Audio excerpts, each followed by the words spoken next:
On our first episode, this heartbreaking fantasy for Absolute consent, guys. I did not know, and therefore I'm willing to unlearn some of the things that I know.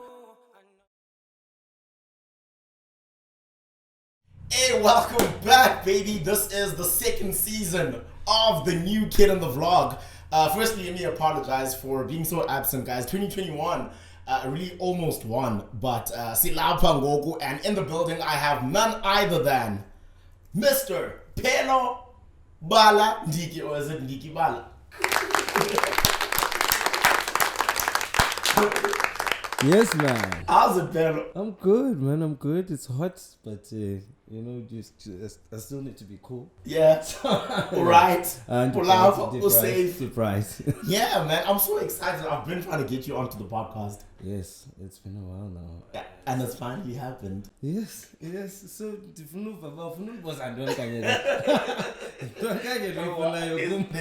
much I want to ask you, man. But alright, man. How's things? Let's start there. Asabuza nimpilo kule podcast, and it's just straight into it. How are you doing, bro? I'm doing okay, I would say. Yeah.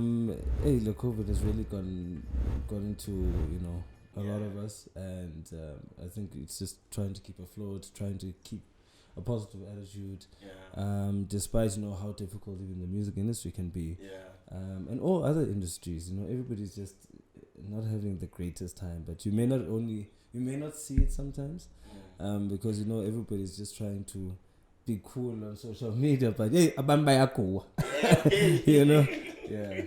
Go well, go shall. Man, I'm really excited about this. It's gonna be one hell of a podcast, and it's our first episode on the second season of the New Kid in the Vlog. And I don't think we could have had a better guest, in fact, than Phelo Bala-Ndiki. Man, I'm actually gonna start it from like way back in the beginning, because this is someone, he's a force to be reckoned with. He's done quite a lot in terms of navigating the entertainment space. He's done quite a lot in terms of, navigating the music space as well. And I think, conversations as he can give us a bit of some expertise. So let's start actually from the beginning. And I know this is something that's somewhat of like public knowledge by now. You went to a very musical school. Well, let's start from when I was born. Yeah, let's take a bit. Actually, I was born in Cape Town. I don't think a lot of people know that. I was born in Cape Town. Yeah, I was born in Cape Town. And I was raised in Etinaga, which is like 20k or 15k's. Am I you Joe? Yeah, but now they got another name for everybody. So Utenich has a different name as well? No. I don't know if they've actually changed the name, but I know that they had called that whole space like your dispatch, Nelson Mandela. Yeah, it's Nelson Mandela PE. We can't even make as a jokes and if I need to go by net in dispatch. We can't even make those jokes anymore because it's just yeah, but we're close, man. We'll find a way.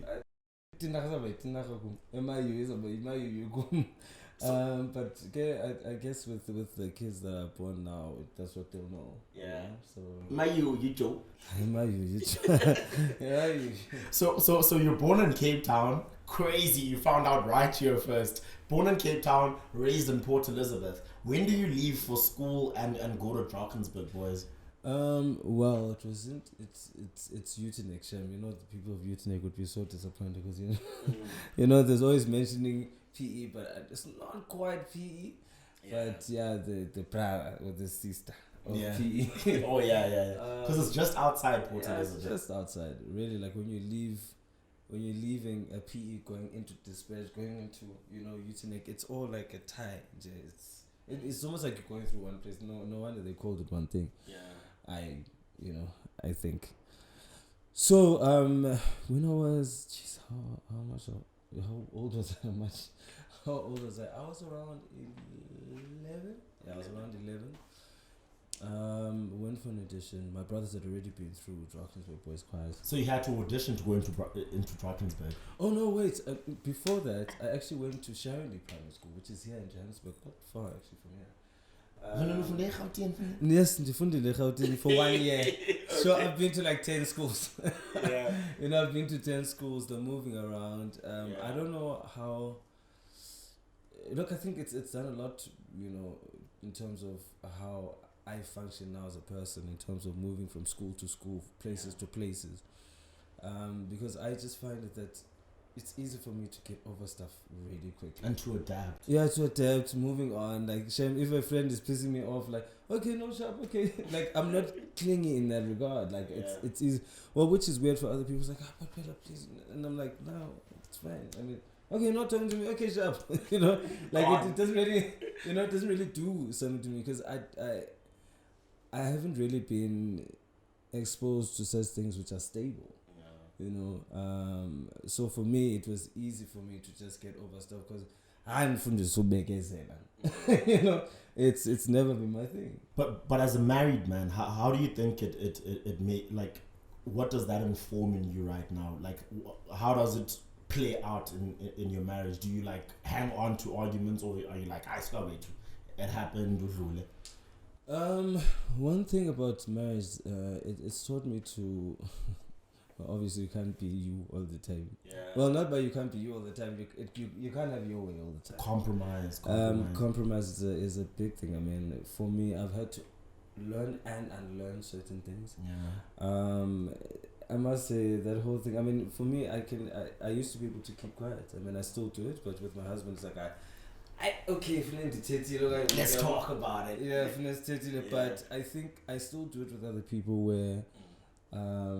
When I don't want to talk about something, I don't want to discuss something, I'll just rather let it be, because I also generally always feel like before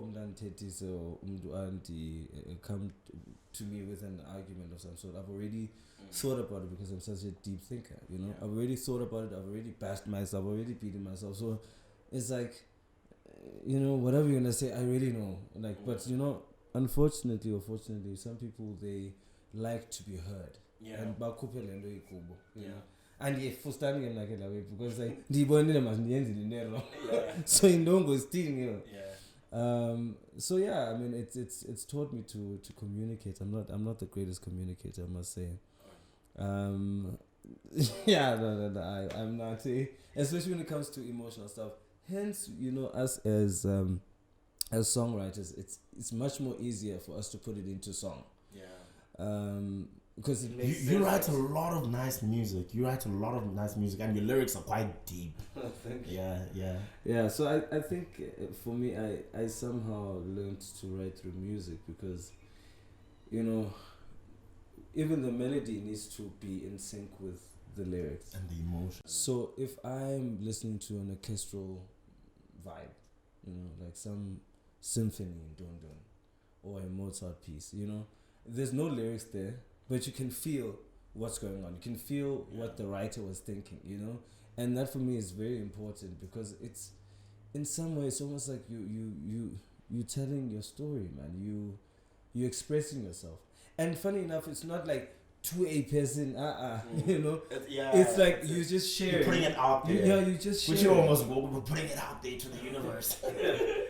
So tell me, how did you find yourself at Drakensberg, boys? Because I'm really interested in that. I grew up in and this is a very big debate because there's a piece that Daily Dispatch did on me recently where I said I grew up in Tanzania because I gravitate more towards whatever part of my life treated me well, and I think growing up and being brought up can be defined as the lessons that you learn. So I feel like most of my lessons were learned when I was in Tanzania.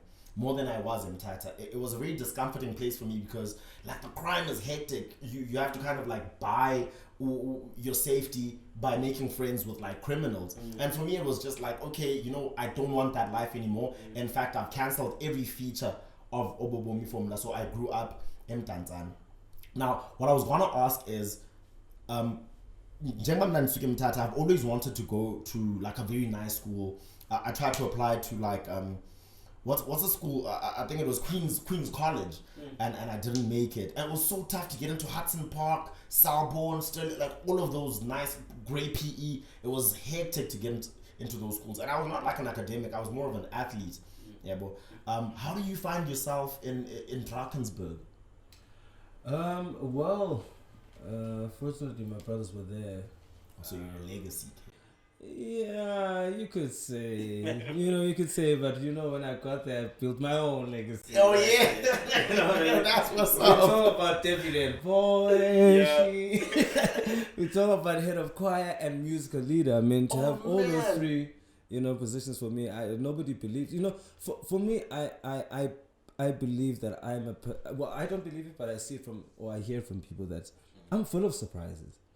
And that's who I am. I don't shout about who I am. I don't like, I'm doing this, I'm doing this. It's all in here. So by the time then people then receive it on that side, I've already I've thought about it for a long time, and that's it's like, you can do that? Like, I remember the first time I did, sorry to diverge a bit, but the first time I did my first album, which was not really on digital platforms, it still isn't. I was like 16 years old, and my brother Uputswai was working on his Mac, and he had the piano there and whatever, and I had never seen the program Logic, and every night he'd be on that thing, and I go there and and I'm sitting there just watching him do music. I never touched the button or asked him any of the stuff he was doing there. There was a time that he came back home, and I had written a whole album, producing Logic, like using Logic just by observing. And I think for me, that's the kind of person I am. I'm tandu qalelwa. Don't, even when you shout, shouldn't shout, do the thing of which you'd like me to do, and I'm just gonna make me feel guilty if you're reprimanding me. But when it comes to learning certain things, learning about people, I will keep quiet as if Andy Chonga next, and sometimes Nyan and Chonga next, but because I'm like a sponge like a person that just observes everything around me. That you'll be surprised as to how much I've learned throughout the years. Even going to meetings, I don't say anything in the meetings. Sometimes I wouldn't listen.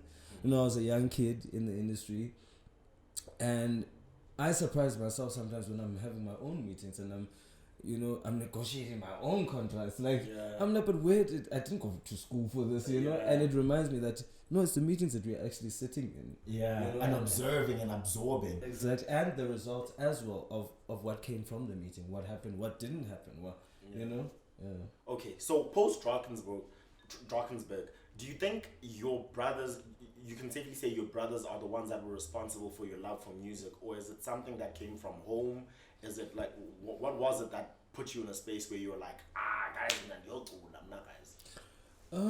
Well, wanting to be a musician was not my thing. I mean, it was, you'd see your family on TV and growing up in the streets. I was that kid that was. Hey, you saw your family everywhere. TKZee, dog. I was the kid that was bullied in all these schools and in the area. How do you bully TKZee for me? Then they want to be my friend, Then the street, but I mean, once they leave, and I mean, when I think about it now, once they leave, so kushiaka ubuwena, so which made it very important for me to focus on self, because you can't be made by somebody else. You know what I mean? People can try to make you, but you can't be made by somebody else, because at the end of the day, you're going to be left alone. Whereas you have to take care of yourself. I mean, Aban Bayakula, I grew up. I had to grow up and make decisions for myself, and had I depended on that, I don't know, because I don't know, I'd still be, I don't know where I'd be. I'd probably be back home. Funny thing is, I've known Phelo since I think 2013, if I'm correct. Yes. Yeah, 2013, and I remember because we had mutual friends, and you rocked up and you recorded a song on my laptop, and it was an amazing song. Very harmonious, tight harmonies, and you just left it there. And I was like, my goodness, this guy has a natural neck for umculo. So I kind of agree with you, City. It's not something that you were influenced into. It's something that you went into on your own accord, which is super great. But have you ever felt like there's a point where you're like, hey, now I have to be as great as my brothers were, or I have to pursue the same line because I'm a legacy kid? No. I think for me, growing up, I wanted to be a teacher. Hi, teacher. Dancer. Actually, no, really, those are the two things that I thought I would be. I still want to teach, but now, fortunately, I probably will teach music, as years go. Which is cool. I'll still get to teach that. Like, it won't be maths. I was terrible at school. Yeah. Not that I was terrible. I just didn't. I didn't study. You're terrible at technical subjects. I didn't study. But I passed every year, funny enough. That's me. I never did homework, but I passed every year. Yeah. And I always wondered, hey, had I paid attention, because I did. The city doctor. Dr. Pelosa. Listen, professor, doctor. So for me, like, I always saw myself teaching because I think, I like to share as well. I don't enforce my own opinions on people, but I do like to see growth with people. I'm never jealous of somebody else's success. I want to share whatever I'm in, or just help out people. And just to confirm, this is very true because there's an app that you actually shared with me, and you're basically teaching me how to navigate the social media space and how to make a bit more money of brands and campaigns and stuff like that. And you were just you were adamant that I'll put you on. And that's the kind of energy that kind of drew me even more towards you, but no, this guy is really a cool oak. It's so weird when people talk about it. I had a surprise birthday the other day. Oh yeah, we saw that. It was all over social media. Well, I had a surprise birthday the other day, and it's so weird to listen to my friends speak about me. And it's so weird. It's the stuff that I've always tried for, but I never thought that they were seen. Boom, I guess. And it's so nice. I'm just I'm reminded by what you're saying now.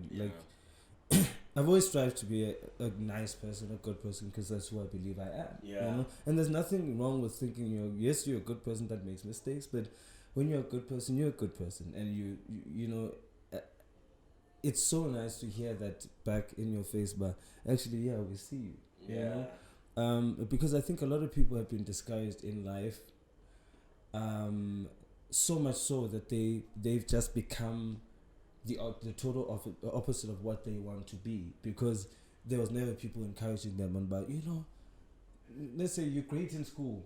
Oh, that whatever you did was so great. That piano piece you did was so great, and not having any of that. It's like, and born. I might as well, and they think that the other way, in terms of treating people maliciously, lying, gossiping, whatever the case is a way of lifestyle. And I really think that comes from just not getting enough of people saying how good you are as a person. Your good qualities are never shared to you in your face. And a lot of people mistake it for people fishing for validation. Sometimes it's not validation, and I know this because my mom does it a lot. My name's Grand. My mom was going to be the first person to say, dude, I see your work, you're putting in work, I love what you're doing. And it encourages me. When I really reach the darkest of spaces, I always look back and think of the people that actually appreciated the things that I was doing. So I'm really just agreeing with you. But guys, and I think it's something that even as South Africans we should learn, because we're so good at bashing each other, especially on social media. We're so good at bashing each other's opinions, quick to weed out, or no.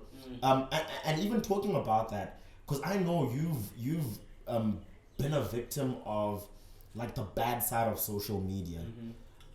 How have you handled that, dog? Because I know a lot of people don't know this. You're a very fragile person. You're a loving person. You're an open person. Very fragile. Fragile, man. And you bring people into your spaces and we are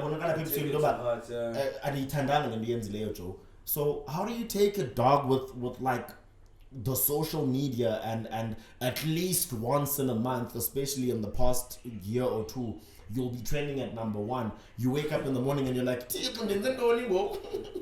well, look, I think for me it's it's a very weird one.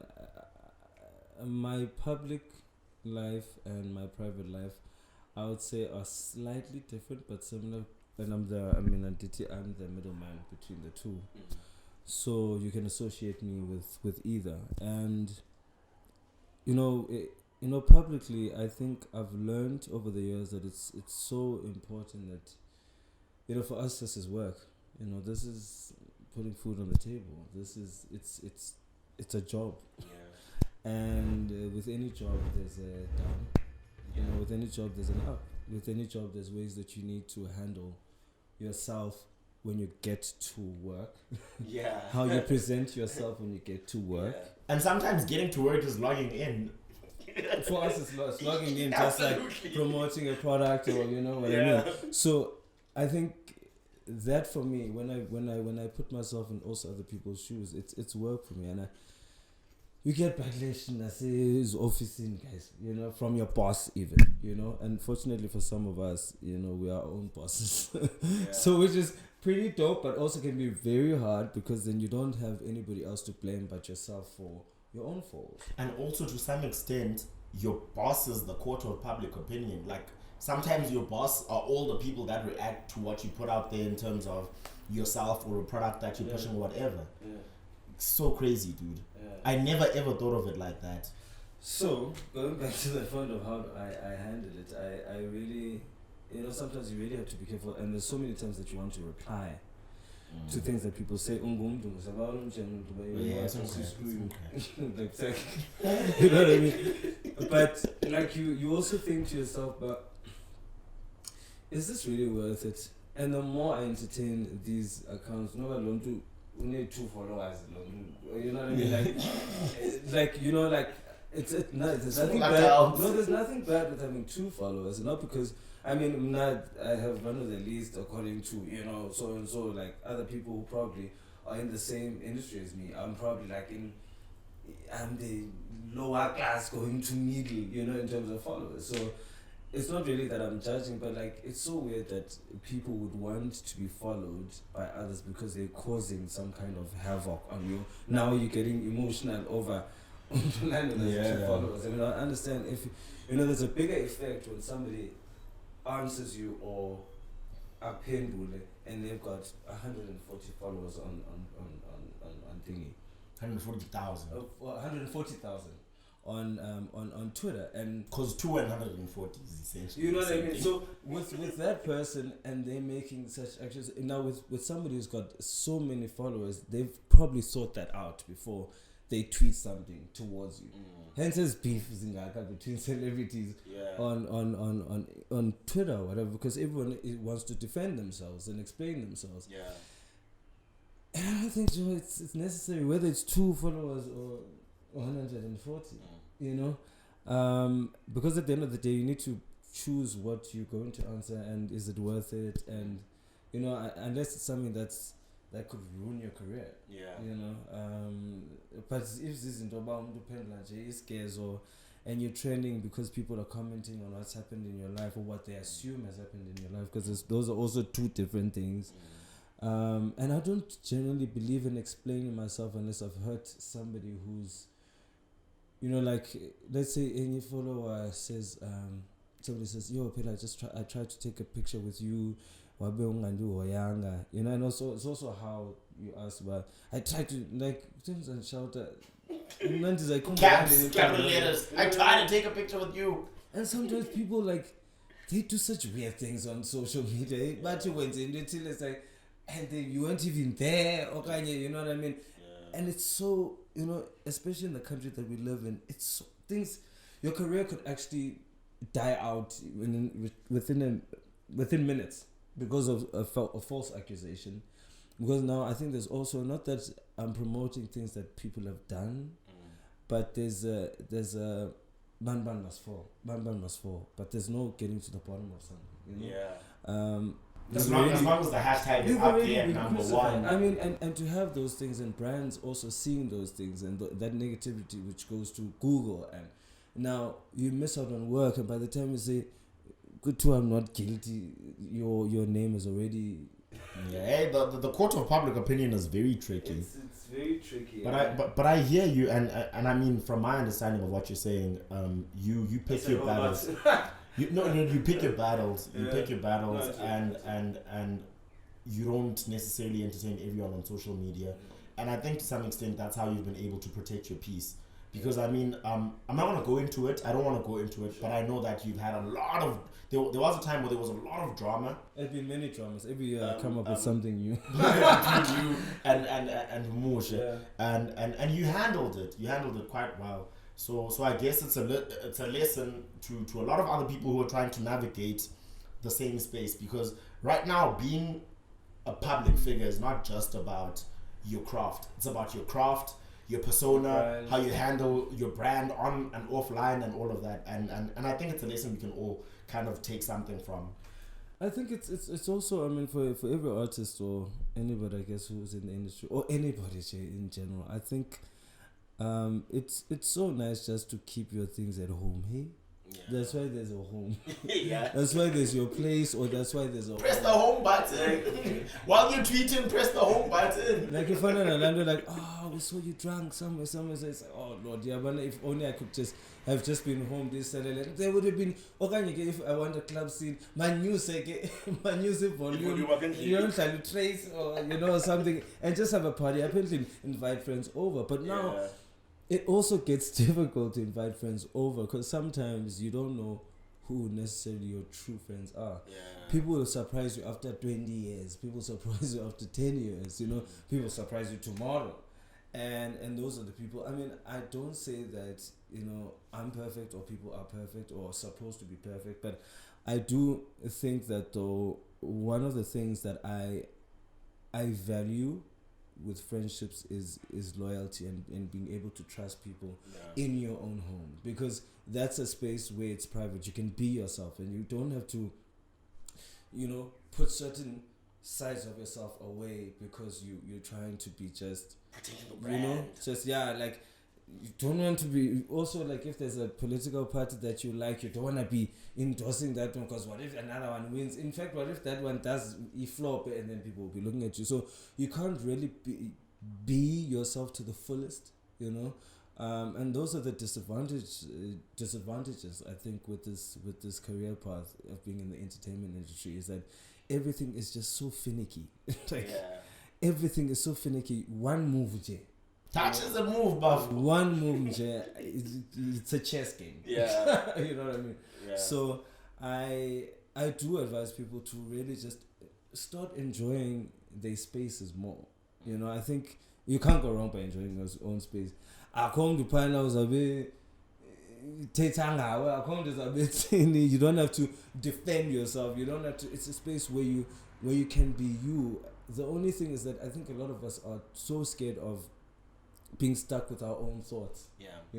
Because it can be a scary moment when you're going through your life and you're looking at your faults, you're looking at your great highs and your lows, and you're looking at your life where it is and where it was supposed to be. Like, here's the news that we don't really want to think about, but we'd rather be busy. Yeah. That's not busy. We want to be outside the house, where I think it's actually the total opposite, where it's safer. Yeah.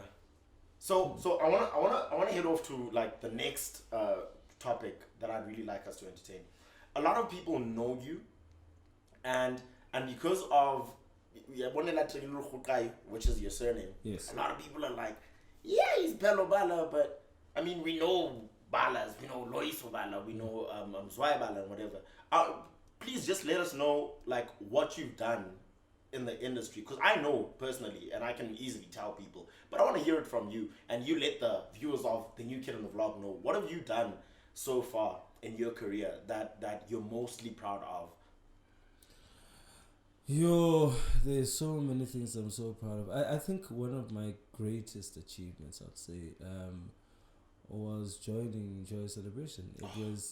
I think for me, that was not a and even if you look at it, it's not like one of those things like, do you know that he just joined because he's now with his brothers, like, it's just smooth for him, life is just smooth for him, whereas it's like, it's a decision that I made, and for the first time I had made a decision for myself to branch out and do stuff, on my own without leaning, on my siblings or leaning on anybody. Can I cut you? Sure. Do you know that my favorite song, even unto this day, Joyous Celebration? No, it's the one that you conduct, the a cappella medley. Oh yeah. You killed it. You and I compared us. Yeah. Well, I'm a compare person. Come on. Yeah. But it's my favorite song. Yeah. Continue. Well, yeah. When I got into Joyous, I think that was great, man. I think it showed me to the different side of the industry. I grew up, in the classically trained,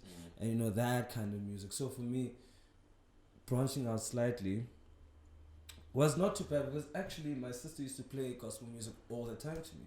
Your Richard Smallhoods, your Donald Lawrences, Benjamin. Not Butler. I almost said Dube. Butler. No. Well, Benjamin. Spirit of Praise. Okay, let's move. Almost. Yeah, no, I've heard of him. I was like, what? I was so ready to judge you there. So, yeah, no, and with me, going back to the thing of observing, yeah, I only listen to that kind of music with my sister, where it's choral music, and these guys are writing in between classical and gospel music, right? Yeah. And guess what happened? With Joyce, I started writing that same sound, like from the 90s, which I used to listen to with my sister on the way to church, back from church, which is picking me up on weekends from Etinaga to Epai. And then those people became like the people I looked to musically. I started writing. I did Who Am I for Joyce. I did quite a lot of songs for Joyce. And joining Joyce opened me up to being a songwriter, writing for other people other than myself. So there's Joyous. What else did you do that you were like super proud of? Super, super duper. Yeah. Shout out KO Super. Despite that, I've written for quite a few people. Yeah. I did vocal coach, not vocal coaching, but vocal production for my brother Lewis's gospel album called Kingdom Come. Oh yeah, I've heard that. That's super dope. I worked with the backing vocalists. I wrote for Spokas and Malo. I did 2 songs for her, and did also the vocal production for that. So it's and also my own albums. Writing for myself has been a joy. But I think one thing I need to be quite honest about is that I did have a downfall of my own, where everything was a high. But I never really appreciated. Excuse me, my field, and the only way that one, I think, can learn to appreciate it is that fall, and everyone has that fall. Yeah. One time or another, it may come sooner to others, but later. But for me, because I started so early, mine came quite early, because I was so busy wanting to be a child, and be a kid, like. Even when I was in school, like I couldn't do like the other activities, because now I have to rush tomorrow to the airport in KZN in Durban, because I've got something to do in Joburg, and it was just busy at that time. I even went to homeschooling, and that sort of made it easier for me to be able to manage, being on stage and being in school. How old were you when you were first part of B3 Bala Brothers? Well, there was an album that we did. It was a family album. It was a family album. I was 14, and then 14. So you were still 14. In high school, like early high school. High school? Really? I don't know 14. No. So I was high school. No, 14 guys. No, isn't that grade 8? Is it grade 8? Yeah, that's high school, isn't it? Yeah, but entry level. Yeah. You're still being bullied then. So we're doing a. So you're pretty young, dog, when you really were on the scene. Very, very. So I'm starting to figure you out. Why? This child in you. I'm counting. No, I do have a little bit of childishness within me, because I really do enjoy laughing more than anything, let alone a good time, like laughing and being silly. And I think those things stick with you for all your life, because it's not like you're making up for the lost times, but it's just like, it's just so nice to be a child and be worry free. I'm not gonna be a child again. Yeah, but for that moment, you're really worry free and you're like chuckling your life away. I get it. I'm like that as well. I really like chuckling. Yeah. Okay. Masidlule. Ixesha liqhathwe. Anjasi. Drakensberg. I got to know that to part. No, just. Yeah, shout out. You can get that on YouTube.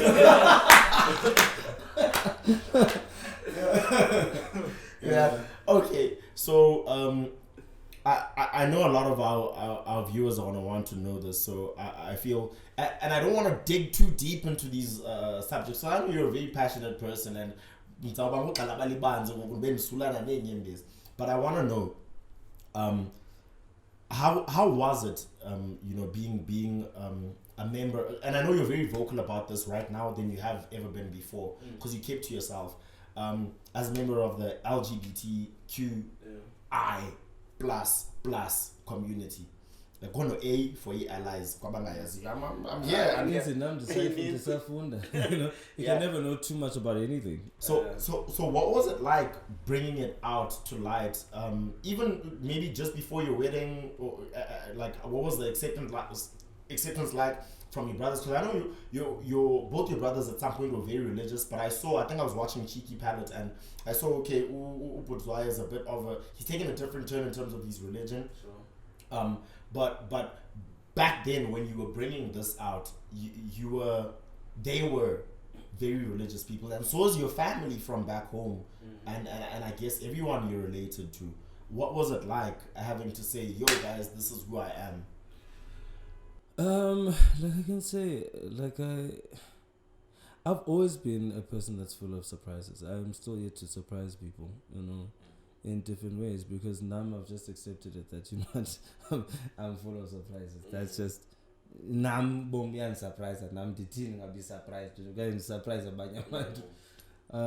And growing up, wow, so weird. I've never really spoken about this. So growing up, I did figure out that I was totally different from everybody else. I was a very sensitive child. I was very needy, and I was so full of life. And it's so weird how life is. Then when you grow, you knock into certain things. But I think everything for me, funny enough, it happened much earlier than normal, with normal or average, whatever the case is. And for me, I've always asked myself, but why no, man? Like, why yonkindo? Like, whatever topic wasn't like, I'm somehow part of that topic, not because I am, but in terms of the topic itself, that I've got some kind of knowledge about it, and I always used to just determine this, hey man, God, I know nigga yongelen. It is like nigga nigga, but now, like, you give me all these things, and including that, which I didn't understand. It was hard for me to accept, because at the time, not many people were talking gay. Not many people were like, oh man, okay. I'm talking early 90s, mid 90s, mid to late, And I mean, there weren't any examples at the time of gay people and what being gay was. Because that you want was wrong, but and that was the picture. I'm weird.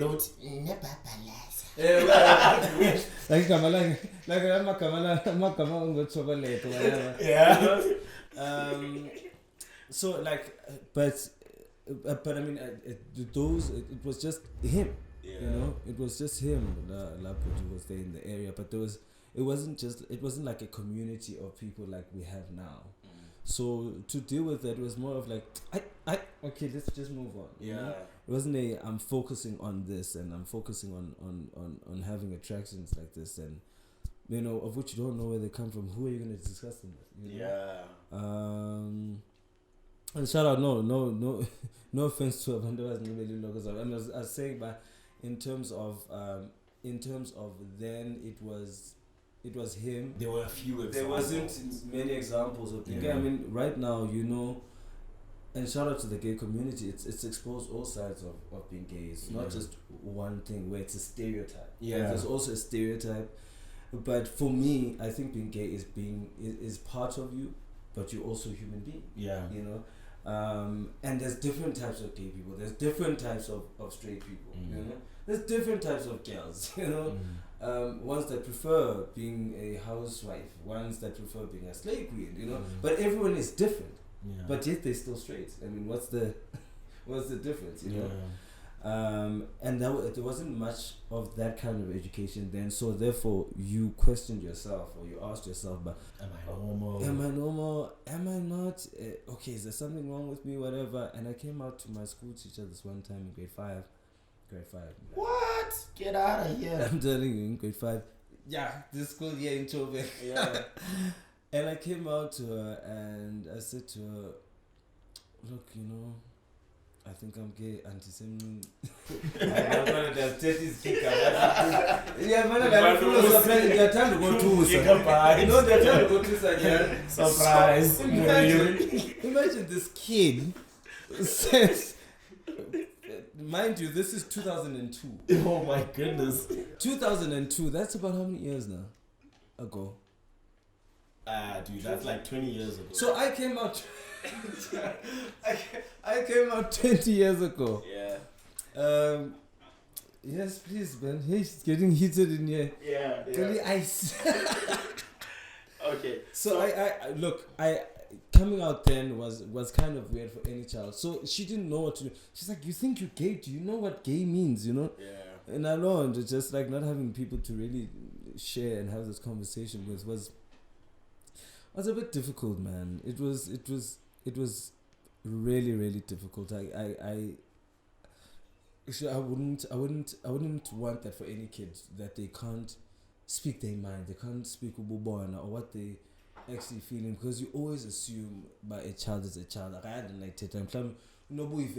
Somewhere, and it's not the case. Not always the case, but yeah, I wouldn't wish that on any young kid, you know. Yeah. I really wouldn't. So I came out then to her. She told my mom. My mom was She told your mom. Why? Yeah, but not even that. But even that, you know. And funny enough, I've always dealt with people like that in my life, where I feel like I can confide in them, and all of a sudden, it's like, Joe.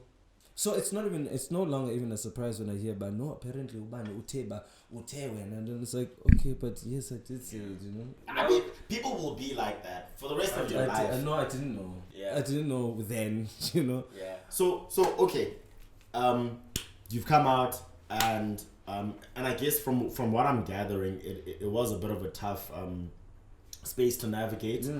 I mean, I was even bullied for that. I mean, in school, I remember doing some cross country.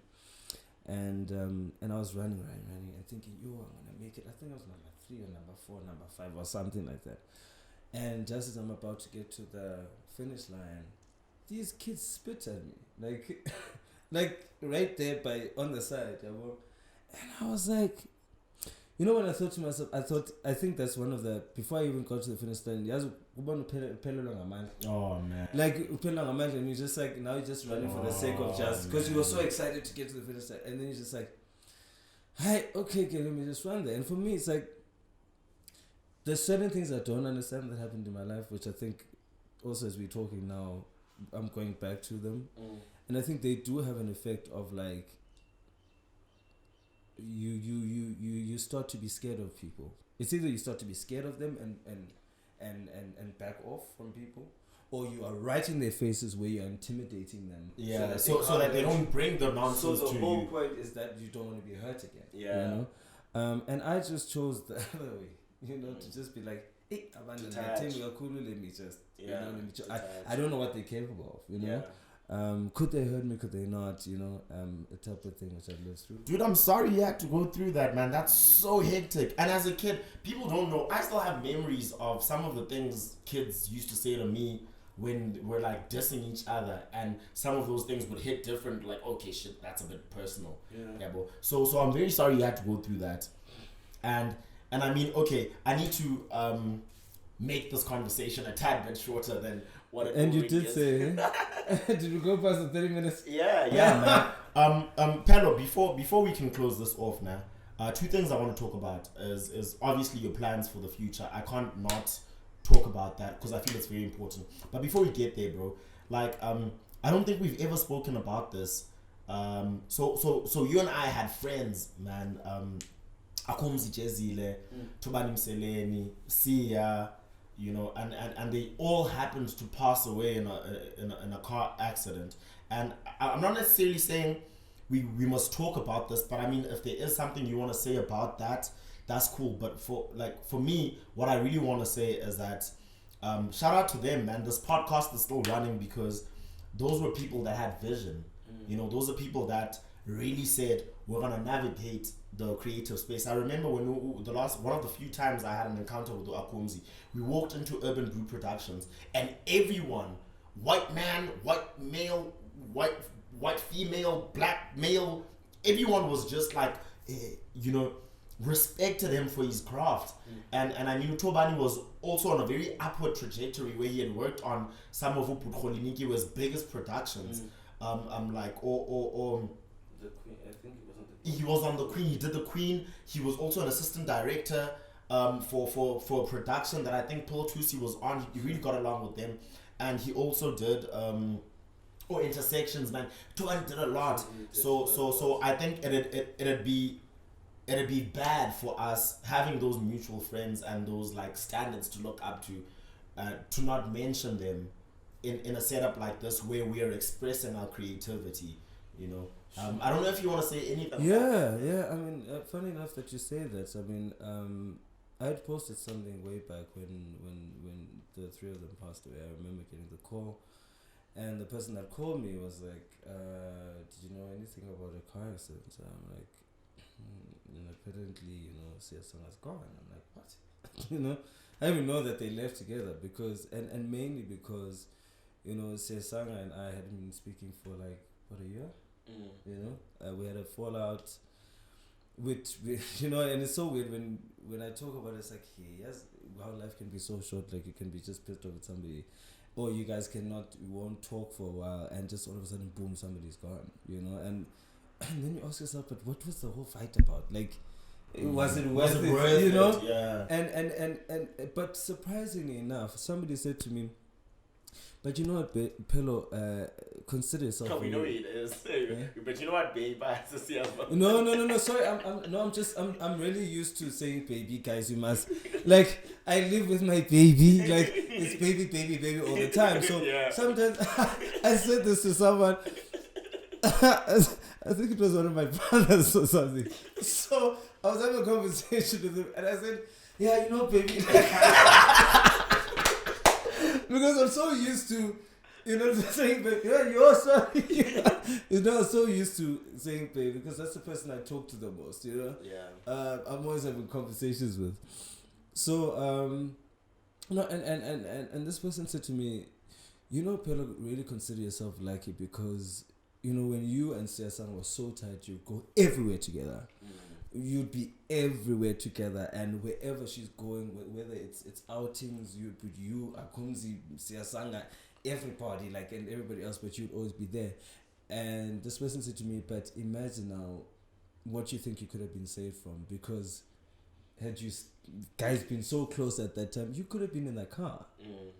And I thought to myself, hey, and so the way they used to call, yeah, now Akumzi, no, Siasanga just back. And like, Chonga, we're leaving now. Pakisha London, just the pack is a way home. So, you know, and you're thinking, okay, get, you know, and you go on the trip. And you think, you know, that could have been, look, is something else. But I think for me, it's not even more so about that, more of, it's just, it taught me something, you know, because another friend of mine had said, you know, Siasang had said just 3 months before she passed away of how much, you know, she misses you and she misses speaking to you and whatever, and it just seems like it's easy for me to forgive other people. And here's another thing for me. And it's a bad, I wouldn't say it's a gift from the curse. No, it's not a bad quality. It's not bad. Well, it's a bad quality. about me is that the people I love the most, I crucify the most. You know, I really do, and I don't know why, because I just maybe it's because you want to see good characters in them. No, because I think I give so much of myself to those people that I get so disappointed when I don't get that in return. So therefore they get the worst. I know your punishment, and people say it's punishment. It's not punishment. I'd like to just exclude myself. Thank you so much. It's been great, because I don't like drama as much as drama attracts me. I don't attract it. It attracts me, but I really try and run away from it as much as I can, because that's what I can do. I can't control when it comes to me, but what I can do is try and run away from it as much as I can. Okay, so last part, guys. This has been a very nice conversation, bro. I feel like I haven't said enough. Absolutely. That's exactly how I feel. So much to say, and I didn't trust my mom. I know there's just a lot of questions, and I said to myself, a lot of questions. But now I'm thinking, there's actually a lot. There is a lot to talk about, man. But I guess we do have to kind of like close it at this point. You're always gonna be family when it comes to the new kid on the vlog, and I know that anytime, especially if our people want you to hop on again and they want to know more about you and more about what you're doing, the space is always there. But I want to thank you for something that you did for me before we close. Man, you allowed me to write a song for you, and that song, I said it's not going to be complete if I write the entire thing. Come into studio, let's write the rest of it together. But I'd written most of it. but I felt like a significant part of it had to be written by you, because you're crazy nice with like the hooks.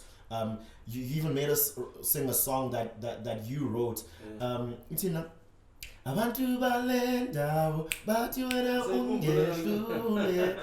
Yeah, very nice song. Phelo, for those of you who don't know, he's a crazy artist. He's a great writer, and I co-wrote a song with you titled Nanini, which is a very special song. And you put it out there and you said, this song that I wrote together with Utsepang and was produced and also features Uloyiso and Sean from GYFO. Shout out to the gents.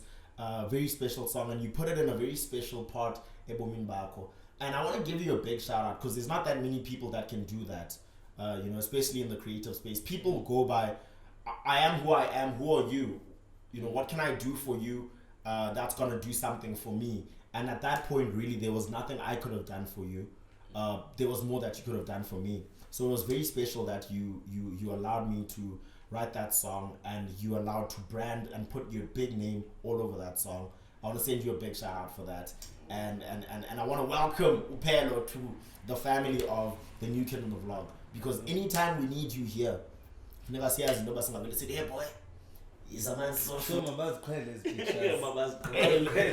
Let's couch. Yeah, man. But any last words, any final remarks? There's so much to say. Just give me a topic. Give me a subject. So I guess for now, I'd like to say to the youth, or to what, or to encourage, or okay, what do you want to be remembered as, bro? Why are you living? What do you want to be remembered as? Shucks, we forgot to talk about future plans. Yes, future plans. Yes. So I'll round that. Yeah, you round it off and we'll head out. Okay, well, for the future, everything comes early. Hey, I do things early. Within a year, we're hoping to have children, to start, building a family. I've always wanted to be a family man, I think. And being a family man, I think for me is doing things my own way, or our own way. Now it's no longer my way, but our own way. And are you insurance like my way? It's our way, doing things our way, and building a life with my husband. I think outside, the media space, and whereas we grow our relationship to be respected for what it is, despite anything that may happen between the two of us, which we can work on. Together, keep loving each other. I want to have a school in the future, music school, which caters basically for people who can't, go to school for themselves, or the parents can't afford to take them to school. But it's a music school, a great music school, which opens people up to the industry, which represents really who I am. Is that I'm not gonna keep like a feature for myself and not bring in somebody who really likes that person, and they are musicians and they could get to meet them, and that's what the school would be about, is that they get to create their own paths. You don't keep somebody under contract, you don't keep somebody hostage, but you allow them, you give them the options and you allow them to make their choices, which is what the school would be about. I can't really go into much detail because people steal ideas.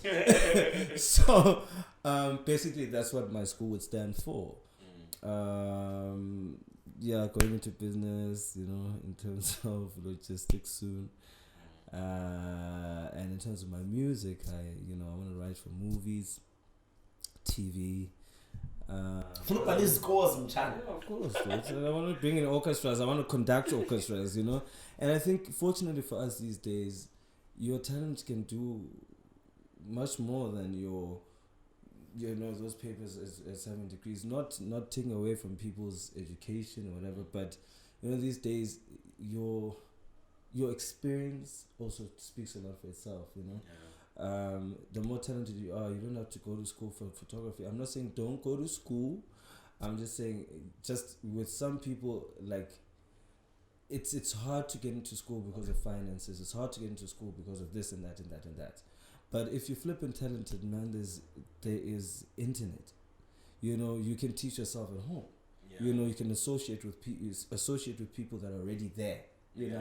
And even sometimes how people that are up there, they really appreciate umdu oznikezelayo because they just want to learn from and as much as they have an assistant who probably does stuff for free for a few months or a year or 2 years or however many years, that maybe what that person doesn't understand, or maybe if they have a good heart, they understand.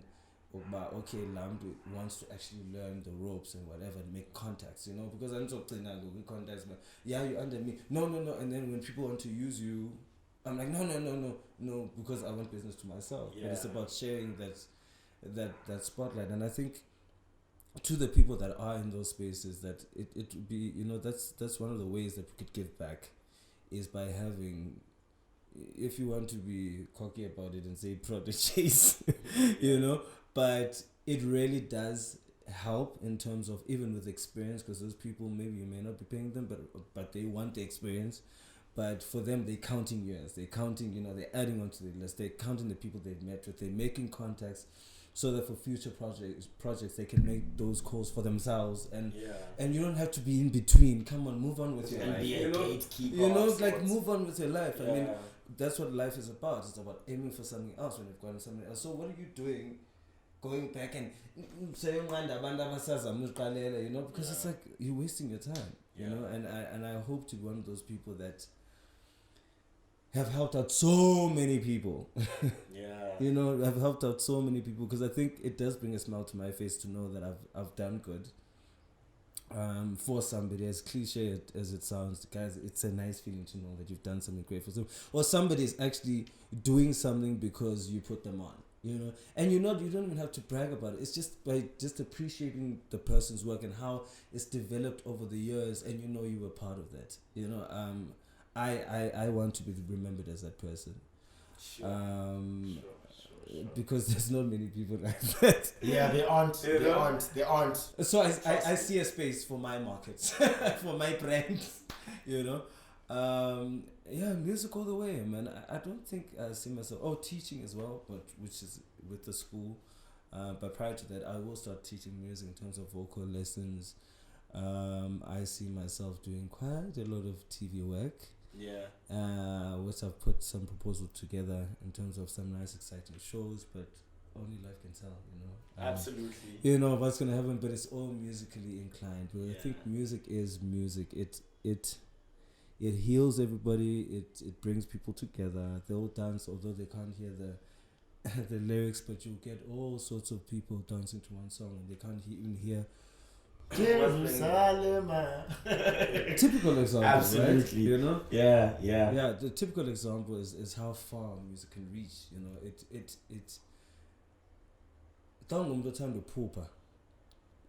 sets it on stone by anything is actually possible. You know, and with music, anything is possible. You can travel the world. You can sing in front of kings and presidents. You know, and anybody because of music. Ben, it's been an absolutely great experience, bro, to be with you in this setup. And a big shout out, man, to the people of the NewKid on the vlog that have kept on subscribing and watching. Don't forget, check out Man Designs on YouTube, and do subscribe to Man Designs, and always watch the NewKid on the vlog. And again, Phelo Bala-Ndiki, thank you so much for agreeing to do this. Again, you've put me on. Not even knowing, but man, it's been great. Cool, man. Shout out.